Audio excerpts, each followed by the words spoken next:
As we move from gathering to listening, our scripture reading today is from the book of Judges, chapter 2, verses 6 through 19. After Joshua had dismissed the Israelites, they went to take possession of the land, each to their own inheritance. The people served the Lord throughout the lifetime of Joshua and of the elders who outlived him and who had seen all the great things the Lord had done for Israel. Joshua, son of Nun, the servant of the Lord, died at the age of 110, and they buried him in the land of his inheritance at Timnath-Heres in the hill country of Ephraim, north of Mount Gash. After that whole generation had been gathered to their ancestors, another generation grew up who knew neither the Lord nor what he had done for Israel. Then the Israelites did evil in the eyes of the Lord and served the Baals. They forsook the Lord, the God of their ancestors, who had brought them out of Egypt. They followed and worshipped various gods of the peoples around them. They aroused the Lord's anger because they forsook him and served Baal and the Ashtoreths. In his anger against Israel, the Lord gave them into the hands of raiders who plundered them. He sold them into the hands of their enemies all around, whom they were no longer able to resist. Whenever Israel went out to fight, the hand of the Lord was against them to defeat them, just as he had sworn to them. They were in great distress. Then the Lord raised up judges who saved them out of the hands of these raiders. Yet they would not listen to their judges, but prostituted themselves to other gods and worshipped them. They quickly turned from the ways of their ancestors who had been obedient to the Lord's commands. Whenever the Lord raised up a judge for them, he was with the judge and saved them out of their hands of their enemies as long as the judge lived. For the Lord relented because of their groaning under those who oppressed and afflicted them. But when the judge died, the people returned to ways even more corrupt than those of their ancestors, following other gods and serving and worshiping them. They refused to give up their evil practices and stubborn ways. This is the word of the Lord. Thanks be to God. Morning, church. My name is Sean, one of the pastors on the team here, and we are continuing on in the same series that we've been doing all throughout the summer, but we are kicking off phase 2 as we enter into the book of Judges. We've journeyed a long way since the beginning of Joshua. We had the death of Moses. We installed Joshua as the new leader. We had the story of Rahab and the spies, the crossing of the Jordan, the fall of Jericho, the conquest of the land. Then last week, Pete finished up the book well with Joshua's farewell speech. For the next month, we're going to be exploring the book of Judges, which bridges an important gap in our story. We've talked about this idea before, but the Bible is this beautiful tapestry where the main character is God, the creator of the cosmos, the covenant partner of Israel, and the father of Jesus, the Messiah. And all throughout the 66 books of the Bible, there is a single narrative from creation to new creation. And in the midst of that grand narrative, Judges fills the gap between Israel's conquest narratives, we just learned about in the book of Joshua, and the rise of the United Kingdom in 1 Samuel. And you know how for movies they put, snippets of reviews in the trailer, right? This is the hit movie of the summer, or the best comedy of the last decade, or Timothy Chalamet does it again, right? So I got a few reviews and snippets of the book of Judges for you from different scholars. Here's the first one. Judges is one of the most unpleasant books of the Bible. Okay? Or another one. How can such a book even be included in the Bible? Or a third one, you must not go to it for any ideals of life, okay? So do you guys want to see this movie or what? Like with Joshua, it's a book, we skip over it a lot, all right? It's violent, just like Joshua was violent. Why would we want to read a book like this? It seems so far removed from our world today. So here are some things that we encounter in the book of Judges. Tell me if anything sounds familiar. Here in 2025, there are tension and strife between rival groups or countries, disputes over lands and territory, mistreatment of women, power-hungry political leaders, child and spouse abuse, senseless and excessive violence, excessive individualism, male political leaders who chase women. I'm sorry to tell you, none of that relates to our world today. So what if instead Judges is one of the most timely and relevant books in all of the Old Testament? Well, The world has changed a lot in the last 3,000 years or so. The book of Judges is a timely reminder how far we have not come. I hate to be depressing there, but so Old Testament scholar John Goldingay, he said Judges is one of the most unpleasant books in the Bible, but he also said this. He said, one reason this book is important, and perhaps the reason why God might have wanted such an unpleasant work in the Bible, is that it forces us to come to terms with the reality of how things are in the world and often in the church. It epitomizes the way the Bible is not escapist literature, nor is it focused simply on me and my personal relationship with God. This is what the book of Judges does. It draws us out. So a couple things to get out of the way. First, since we're introing this book today, we're going to be in it for the rest of the month, or for August. The timing around this book was that it was most likely written between 1200 and 1000 BC. The author does not identify themselves, but there is a narrator in the text, and we need to know three things about the narrator. First, the narrator is omniscient. Okay, they know things that they shouldn't necessarily know. Second, the narrator is reliable. The narrator may choose to withhold information, but they never deceive us or lie to us. And third, and this is going to come up time and time again, is that the narrator is restrained in their judgments. And what I mean by that is instead of offering commentary when something happens in the narrative and saying that something is overtly bad or overtly good, they say how they tend to show how bad choices lead to bad outcomes. They rely on what's called a symmetrical poetic justice to speak for them. The narrator prefers show over tell, okay? And next, how about the name of the book, Judges? It's a bit of a misnomer for us because it's not about how we think of judges today, like a black-robed person, sitting behind a bench, Judge Judy or something, right? Possibly a name like ruler or governor might be more helpful for us. They definitely weren't kings, but as we'll see throughout the story, the judges are deliverers who emerge at a time of crisis, and they help bring about deliverance.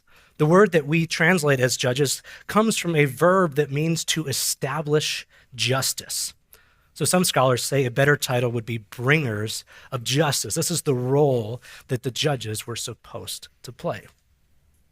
Last week, we looked at Joshua 23, and we got to hear some of Joshua's farewell speech. He gathered all of the Israelite people together, and he wanted to mark the moment to show how God had been faithful to them with the gifts of the land and how all of the promises made to Abraham, Isaac, and Jacob had been fulfilled. He tells them about how far they have come from being in Egypt, and the people cheer and they celebrate and they respond with great enthusiasm. They're excited. And 3 different times, all of the Israelites, they affirm that they will be loyal to their divine King Yahweh and remain faithful to the covenant. Joshua is leaving, sure, but they promise that they will remain steadfast in their exclusive commitment to Yahweh. So that's how that book ends. And so Judges begins like this. It says, after the death of Joshua, and this may sound familiar to you because this is how the book of Joshua began, after the death of Moses. This phrase builds similar expectations that just as Joshua succeeded in following Moses, so too another leader would emerge and Israel would continue to be faithful to God. Well, spoiler alert, it doesn't go well. Chapter 1 of Judges recounts how even though militarily they were successful in many ways, they were failing to be faithful to Yahweh alone. As they settled into the land of Canaan, Canaan was settling into them. They'd made alliances with people like the Amorites, the Canaanites, Perizzites, Jebusites. They had paid lip service to local gods. They had intermarried with these people. And God's people are at a pivotal juncture. God has followed through on all his promises. Israel has pledged their allegiance to Yahweh and his ways, and we expect great blessing because they finally got it all right. And yet, this book is called Judges, right? It's not cuddly kittens or triumphs or happily ever after. Things don't quite go according to plan. So let's look at our text. Verse 7, the people served the Lord all throughout the lifetime of Joshua and of the elders who outlived him and who had seen all the great things the Lord had done for Israel. And the implication here is that the people did everything right during the lifetime of Joshua. This may be a somewhat optimistic view of what transpired. I think Gen Z, they call this glazing. I'm not sure. Can you confirm? Ellie, you're shaking your head. Is that right? Yes, okay, it's just shaking your head. It must be right. They're glazing the people. I mean, we just went through the entire book there of Joshua. We know that they didn't do everything right. In verse 10, after that whole generation had been gathered to their ancestors, another generation grew up who knew neither the Lord or what he had done for Israel. Again, that first generation was not perfect. Certainly, they must be responsible for shaping the second generation at all to know Yahweh. This is another sermon that I don't have time for, but you can't just blame the next generation for not following God and not be culpable yourself at all. Whatever, I digress. So we see how quickly God's people have forgotten. If we go back even a bit further, we're still only 3 generations from those foundational identity-forming events of the Exodus from Egypt and the covenant they made with Yahweh at Sinai, and yet God's people are in crisis again. They'd forgotten all that God has done for them and who he is to them. Maybe this is why they were instructed to continually tell the stories of Yahweh's great deeds to their children and their children's children, to celebrate regularly, to sing songs of praise. This way they would be continually reminded of their identity as God's people, and they could be properly oriented to God and to the world. And yet they've been in the land for just 1 generation, and they had already forgotten. So we said before, they have become Canaanized. And the text tells us specifically what they've done. Verse 11, then the Israelites did evil in the eyes of the Lord and served the Baals. They forsook the Lord, the God of their ancestors, who had brought them out of Egypt. They followed and worshiped various gods of the people around them. They aroused the Lord's anger because they forsook him and served Baal and the Ashtoreths. So here we get a little bit more specific about what it looks like to do evil in the eyes of the Lord.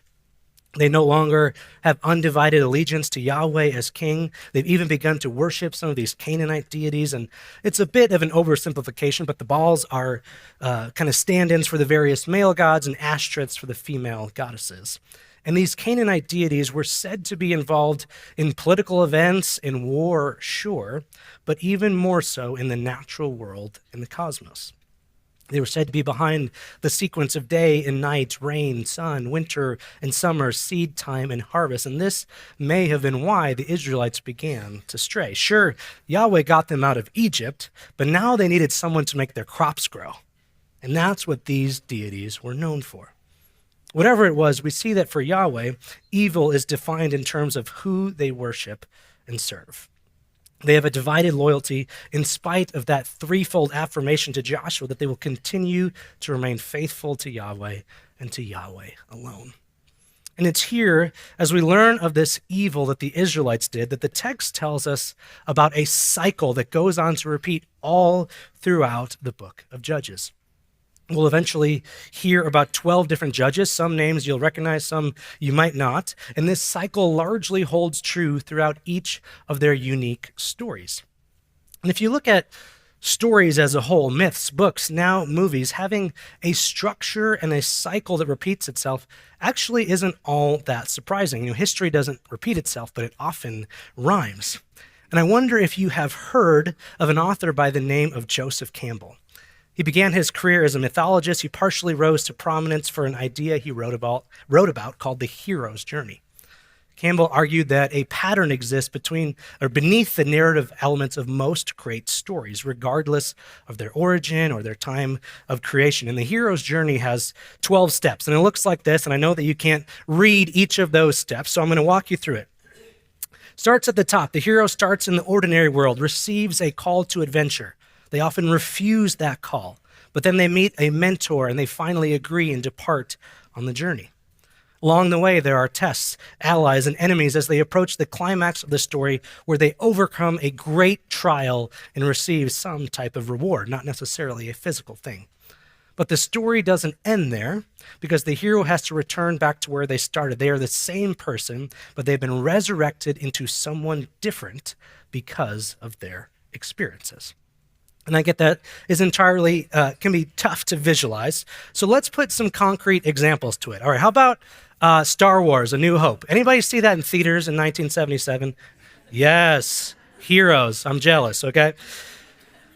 All right, we're going to start from the top, all right? Luke Skywalker lives an ordinary life on a moisture farm in Tatooine. He's called to adventure as R2-D2 gives Luke a message from Princess Leia, asking Obi-Wan Kenobi to help her. Luke is reluctant to accept the offer. Obi-Wan offers to train him as a Jedi. Luke crosses the first threshold. He goes with Obi-Wan to Alderaan to deliver the Death Star plans, right? You're tracking here. This is what's going on. They make new allies in Han Solo and Chewbacca. The Death Star destroys Alderaan. Not good, all right? They approach the innermost cave. They invade the Death Star. They save Princess Leia. The ordeal is when the group rescues Leia, but Darth Vader kills Obi-Wan. Luke's reward is to join the rebels to destroy the Death Star, and the road back includes a refusal of Han Solo's offer to leave, instead choosing to try and help defeat the Empire. Luke experiences resurrection as he remembers Obi-Wan's advice, uses the Force to help him destroy the Death Star. Sorry, spoilers. Finally, Luke wins a medal, takes it home, first steps to becoming a Jedi. Each of the 12 steps of the hero's journey are on there. Maybe you're not a sci-fi person, okay? How about The Lion King, all right? Simba starts in the ordinary... Should I do this? No? Okay. But then Scar kills Mufasa. Simba has to leave, go out on his own. All of the things, all of the different elements are there. We could do this with hundreds of different stories, but the idea is the same. These key principles come up time and time and time again through these narratives. And our text tells us that for the rest of the book of Judges, there is a very specific framework that is followed as well. The cycle looks like this. The Israelites start, they sin. That's that first step that we already talked about, doing evil in the eyes of the Lord. And then they experience oppression. In the midst of this oppression, they cry out for repentance, and God sends a judge who brings about deliverance and then a time of peace until the cycle starts back over with sin again. And seemingly this cycle is a downward spiral as the book of Judges progresses, with things getting worse and worse and worse. And by the time we get to Samson, we are exhausted rooting for the anti-hero. So we've talked about step one, but what about step two, where the Israelites experience oppression? The text tells us that due to their sinful ways, God gave them over to the enemies. It might seem at first glance that this story of the book of Judges, if it involves the bringing of justice, it seems like God's justice is retributive or distributive, that God rewards those who do good and punishes those who do bad. This second step in the cycle affirms simply that God punishes the wicked Israelites because of what they've done. But I think if we take a closer look, it reveals that the moral equation is actually not that simple. The same word that is used in verse 11 to describe the evil that the Israelites did is also used to describe the repercussions they experience in verse 15. So to me, this suggests the interesting possibility that what appears to be divine punishment in an active sense is actually the people's experience of the destructive effects of their own selfish choices. This gets back to that symmetrical, poetic justice we talked about at the beginning. It's not that because they have been unfaithful to God that God punishes them. No, their failure to live up to the covenant has led to repercussions of their own making. Even though this book is messy, God is not portrayed as a vengeful God who must act to punish, but instead as a loving God who respects the integrity and freedom of the covenant partners so much, even when they make choices that produce injustice and destructive consequences. And so at their nadir, the people cry out for repentance, and God raises up a judge. The roles of these judges, these bringers of justice, was not merely to deliver the people from the immediate threat of foreign oppression, but also to return the people to covenant fidelity and to eradicate the influence of the gods of the Canaanites. So again, what the judges bring about is not punishment, but deliverance. Even though God's covenant partners have abandoned the Lord, even though they've worshiped these false gods, they've forgotten about the freaking Exodus, okay? Not that long ago, they are delivered anyway. I don't want to put my theologian hat on too much here, but this is called salvation by grace. A mechanistic retributional scheme is not at work here. And we see following God raising a judge and providing deliverance, there is only a brief period of peace because like our hero's journey, this is a cycle that starts over again. God's people relapse and relapse and relapse and relapse, and yet God comes back and delivers them again and again and again and again. Yet throughout the book of Judges, these different stories are meant to serve as a warning that Israel's descent into self-destruction is a result of turning away from the God who loves them and has demonstrated that love time and time again by bringing them out of Egypt and into the promised land. And it's easy for us to sit here and say to the Israelites, can you just stop? Can you just not, right?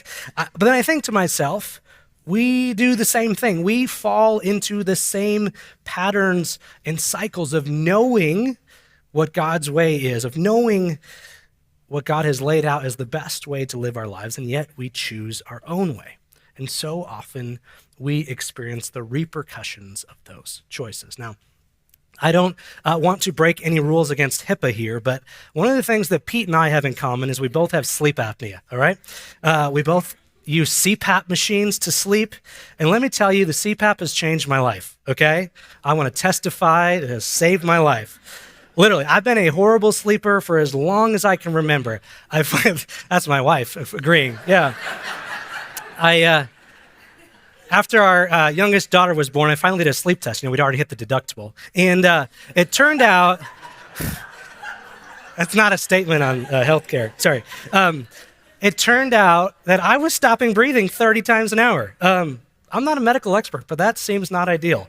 And got this CPAP machine, took some getting used to, but then one morning I woke up and I turned to Julia and I said, oh, this is what it feels like to be rested.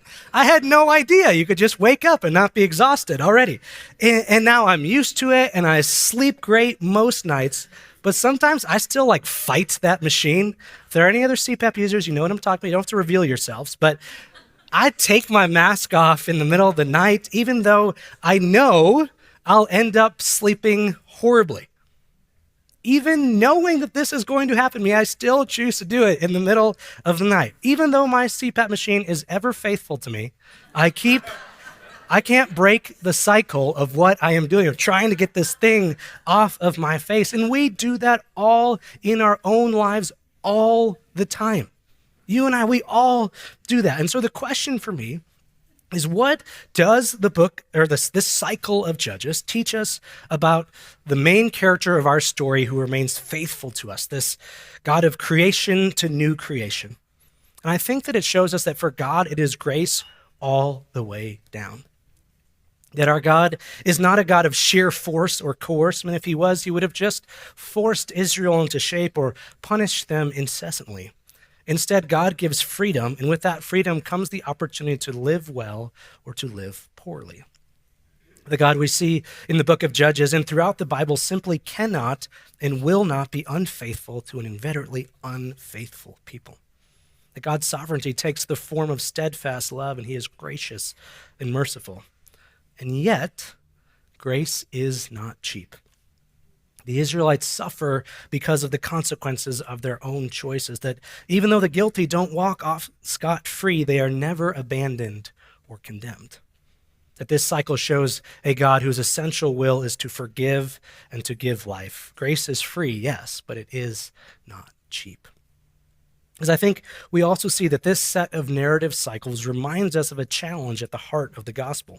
That the gospel promises life, but it must be accepted and embraced. When we choose not to do that, when we worship and serve something other than God, which is really just what idolatry is, we see that the results are destructive. And the experience of the Israelites in the book of Judges is about realizing this truth, and it serves as a warning, yes, but it's also a warning that's grounded in hope. While they experience the destructive results of their own choices, they also experience a God who is unfailingly faithful to an unfaithful people.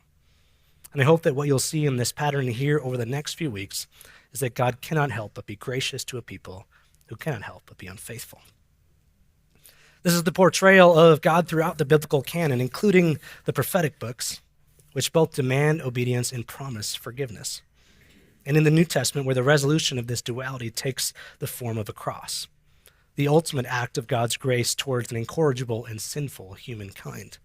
It is grace all the way down. Philip Yancey has a wonderful book on grace called What's So Amazing About It, and in it he quotes a friend of his, David Seamans, and he says this: "Many years ago, I was driven to the conclusion that the two major causes of most problems among evangelical Christians are these. One, the failure to understand, receive, and live out God's unconditional grace and forgiveness.